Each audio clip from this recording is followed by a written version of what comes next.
سلامونه درنو لیدونکو، وحید الله زیار یم. په دې هیله یم چې تاسو به روغ او جوړ وئ.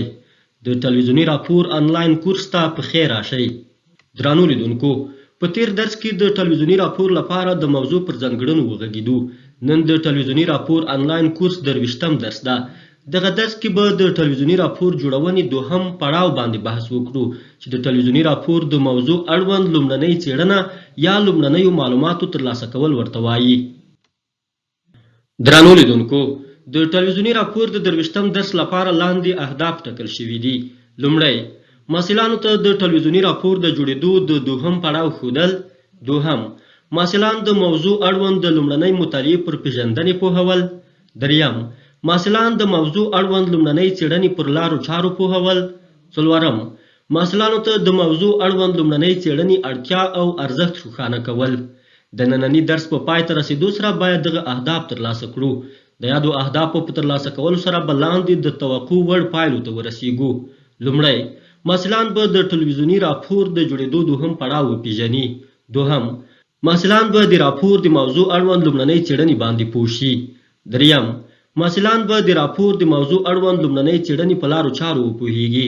څلورم، محصلان به د راپور د موضوع اړوند لومړنۍ څېړنې پر اړتیا او ارزښت باندې وپوهیږي. درنو لیدونکو، تاسو به عموماً د موضوعاتو له پیدا کونې وروسته د هغوی په تړاو د اولیه معلوماتو یا لومړنۍ څېړنې په تړاو څه لوستلي یا څه اورېدلي وي. له تاسو سره شته معلوماتو ته په کتو له ځان سره 10 ثانیې فکر وکړئ او ووایئ چې د ټلویزیوني راپور د موضوع په تړاو لومړنۍ څېړنه څه ته وایي او ولې ترسره کیږي.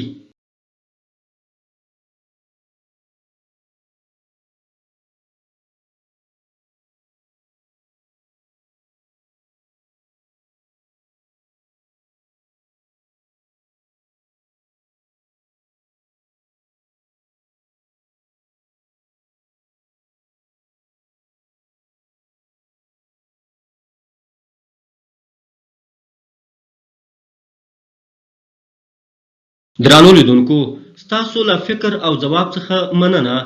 راځئ چې د ټلویزیوني راپور د موضوع په تړاو پر لومړنۍ څېړنې مفصل وغږیږو او دا هم روښانه کړو چې ولې یاده څېړنه ترسره کیږي. درنو لیدونکو، موږ او تاسو په تیرو درسونو کې روښانه کړه چې ټلویزیوني راپور له موضوع پیل کیږي.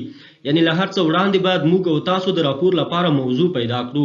خو د موضوع له پیدا کولو وروسته باید هره موضوع په پټو سترګو ونه منو او تر هغې کار پرې پیل نه کړو څو مو په هر اړخیز ډول د موضوع له کیفیت څخه ځان نه وي ډډه کړی.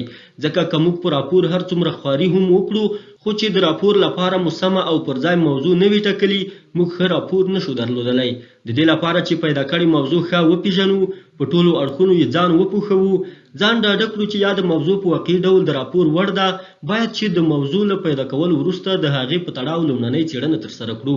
د موضوع په تړاو لومړنۍ څېړنه د موضوع په تړاو د لومړنیو معلوماتو پلټل او ترلاسه کول دي، داسې چې موږ ته د موضوع ټول اړخونه روښانه کړي. د دې لپاره چې د پیدا کړې موضوع ګټې، توانونه، مختلفې زاویې او مهموالی راته څرګند شي، موږ د موضوع په تړاو لومړنۍ څېړنه ترسره کوو. یا د څېړنه موږ د مخکې تګ لپاره ډډه کوي او یا مو هم باوري کوي چې اړوند موضوع په خوارۍ نه ارځي او باید چې مخکې کار ورباندې ونه کړو. که چېرته ستاسو موضوع د راپور وړ نه وي او تاسو کار پرې ترسره کړئ، نو طبیعي خبره ده چې خوارۍ مو ځای نه نیسي او هسې مو خپل وخت ضایع کوئ. د دې لپاره څو وپوهیږئ چې آیا زموږ موضوع د راپور وړ ده او که نه، باید چې تاسو د موضوع په تړاو لومړنۍ څېړنه ترسره کړئ. هر کله مو چې همدلته له دې ځان ډاډه کړ چې موضوع د راپور وړ ده، په خوارۍ ارځي، له هغې وروسته د موضوع په تړاو د راپور د جوړولو لپاره اړوند پړاوونو ته لاړ شئ. درنو لیدونکو، موږ او تاسو د راپور د موضوع په تړاو لومړنۍ څېړنه وپېژنده او په دې هم وپوهېدو چې ولې اړوند څېړنه ترسره کیږي. اوس پوښتنه دا ده چې څنګه کولی شو یاده څېړنه ترسره کړو. راځئ چې پر دې هم بحث وکړو. درنو لیدونکو، موږ او تاسو له لاندې لارو څخه په استفادې کولی شو چې د راپور د موضوع اړوند لومړنۍ څېړنه ترسره کړو. تر ټولو لومړی د هغه موضوع په تړاو مطالعه وکړئ چې تاسو د راپور لپاره پیدا کړې ده. کولی شئ د موضوع اړوند کتابونه پیدا او ولولئ. کولی شئ چې د همدغې موضوع اړوند د نورو رسنیو شاننې، پروګرامونه او د دوی لخوا ورباندې شوی کار تعقیب کړئ. د موضوع د ژر او اسانه مطالعې لپاره تر ټولو چټکه لار انټرنیټ ده. تاسو کولی شئ د خپلې موضوع په تړاو د لومړنیو معلوماتو د ترلاسه کولو لپاره انټرنیټ وګورئ. که هره موضوع تاسو پر انټرنیټ سرچ کړئ، د لسګونه سرچینو په حواله معلومات درته وړاندې کوي. تاسو کولی شئ اړوند معلومات مطالعه کړئ څو په خپلې موضوع هر اړخیز وپوهیږئ او پریکړه وکړئ چې د راپور وړ ده او که نه. درنو لیدونکو، د راپور د موضوع په تړاو د لومړنۍ څېړنې لپاره دوهمه لاره دا ده چې د موضوع اړوند ساحو څخه لیدنه وکړئ. هغه سیمو ته لاړ شئ چې ستاسو موضوع ورپورې تړلې ده، یا دغه پیښه پکې رامنځته شوې ده، یا دغه ګټه او تاوان ورپېښ شوی ده. څو له نږدې وګورئ چې آیا رښتیا هم یا د موضوع شتون لري. که شتون لري، څه ډول خلک اغېزمن کړي دي، خلکو ته یې ګټه او تاوان څه ده، خلک یې په تړاو خپلو کې څه ډول بحثونه کوي، یا د موضوع په کوم اړخ یا طرف روانه ده. د موضوع اړوند ساحو څخه لیدنه او د پورته پوښتنو ځواب تاسو پوهوي چې آیا موضوع د راپور وړ ده او که نه. د موضوع په تړاو د لومړنۍ څېړنې دریمه لاره دا ده چې د موضوع اړوند پوهو او مسلکي خلکو سره وغږیږئ. طبیعي خبره ده چې هر څوک د خپل مسلک اړوند تر نورو ډیر پوهیږي. نو هغه کسان پیدا کړئ چې ستاسو د موضوع متخصصین دي. دوی به حتما نوي هر اړخیز او ګټور معلومات درکړي. د بیلګې په توګه، که چیرته مو د راپور موضوع کومه ناروغي وي، مخکې له دې چې راپور پرې جوړ کړئ د کوم متخصص ډاکټر نظر پرې واخلئ څو ډاډه شئ چې اړوند موضوع مهمه او د راپور وړ ده. د موضوع اړوند لومړنۍ څېړنې لپاره څلورمه لاره دا ده چې د موضوع قرباني شویو خلکو سره وغږیږئ. هغه خلک پیدا کړئ چې له موضوع څخه په مثبت یا منفي ډول اغېزمن شوي دي، یعنی هغه خلک چې د موضوع ګټه او یا هم تاوان ور رسېدلی ده. درنو لیدونکو، د راپور د موضوع اړوند د لومړنۍ څېړنې پنځمه لاره دا ده چې تاسو کولی شئ د موضوع اړوند ارشیفونه وګورئ، د یادې موضوع شالید او مخینه وپلټئ او دا هم پیدا کړئ چې پخوا په اړوند د موضوع رسنیو څه ډول کار کړی. له ارشیفونو څخه په استفادې تاسو کولی شئ د خپلې موضوع اړوند غږیز، ویډیویي یا لیکلي اسناد ترلاسه کړئ څو تاسو ته د موضوع اړوند ډاډ او باور درکړي. درنو لیدونکو، د موضوع په تړاو لومړنۍ څېړنه یا اولیا تحقیق تاسو په هر اړخیز ډول پر موضوع حاکموي، ځکه تاسو ته د موضوع ټول اړخونه روښانوي. تاسو ته ښایي چې اړوند موضوع څنګه او ولې مهمه ده یا ارزښت لري. تاسو ته ښایي چې اړوند موضوع چا پورې اړه لري، یعنی سرچینې یې کومې دي، اړوند موضوع د کوم مسلک اړوند ده او په اړونده برخه کې پوهان څوک دي. اولیا تحقیق تاسو ته ښایي چې له اړوند موضوع څخه اغېزمن شوي خلک څوک دي، یعنی ګټه او تاوان یې چاته رسېدلی.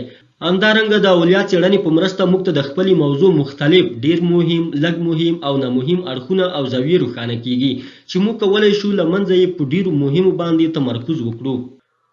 درنو لیدونکو، د موضوع اړوند پر لومړنۍ څېړنې د هغې پر مهموالي او د هغې د ترسره کولو پر مختلفو لارو وغږېدو.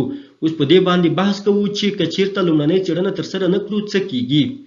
که چیرته موږ د راپور لپاره پر پیدا کړې موضوع پرته له لومړنۍ څېړنې څخه کار پیل کړو او راپور پرې جوړ کړو، نو ډیره ممکنه ده چې موږ او تاسو د غلطو معلوماتو زندانیان شو، داسې چې د راپور لپاره ټولې خورۍ، منډې ترړې، وخت او مصارف به مو پر اوبو لاهو شي. ځکه له لومړنۍ څېړنې پرته ممکنه ده چې موږ پر داسې موضوعاتو کار وکړو چې هغه د راپور لپاره وړ موضوعات نه وي او پر خورۍ نه ارزي. که چیرته موضوع د راپور وړ هم وي، د لومړنۍ څېړنې پرته موږ پرې ښه راپور نشو جوړولی، ځکه چې موږ په بشپړ ډول پر موضوع نه یو پوهېدلي او ټول اړخونه یې نه دي راته روښانه شوي. ممکنه ده چې د موضوع اړوند مهمې سرچینې، مهم اړخونه او مهمې خبرې رانه پاتې شي، ځکه موږ د راپور په تړاو لومړنۍ څېړنه نه ده ترسره کړې. له لومړنۍ څېړنې پرته پر راپور کار ته برسېرن او سطحي کار وایي. د برسېرنو کارونو پایله ډېره ښه نه وي. درنو لیدونکو، د ټلویزیوني راپور آنلاین کورس 23م درس په همدغه ځای پای ته رسیږي. په اړوند درس کې مو د ټلویزیوني راپور جوړونې پر دوهم پړاو یعنی د موضوع اړوند لومړنۍ څېړنې باندې بحث وکړ. په اړوند درس کې پر دې وپوهېدو چې لومړنۍ څېړنه څه ته وایي، اهمیت یې څه ده او څنګه یې ترسره کولی شو. همدارنګه په دې هم وپوهېدو چې که لومړنۍ څېړنه ترسره نه کړو څه کیږي. د اړوند درس لپاره له دغه سرچینو او ماخذونو څخه استفاده شوې ده. که د ننني درس په تړاو پوښتنه او یا هم نظر لرئ، د پوښتنو او تبصرو په برخه کې شریک کړئ. له توجه مو ډېره مننه.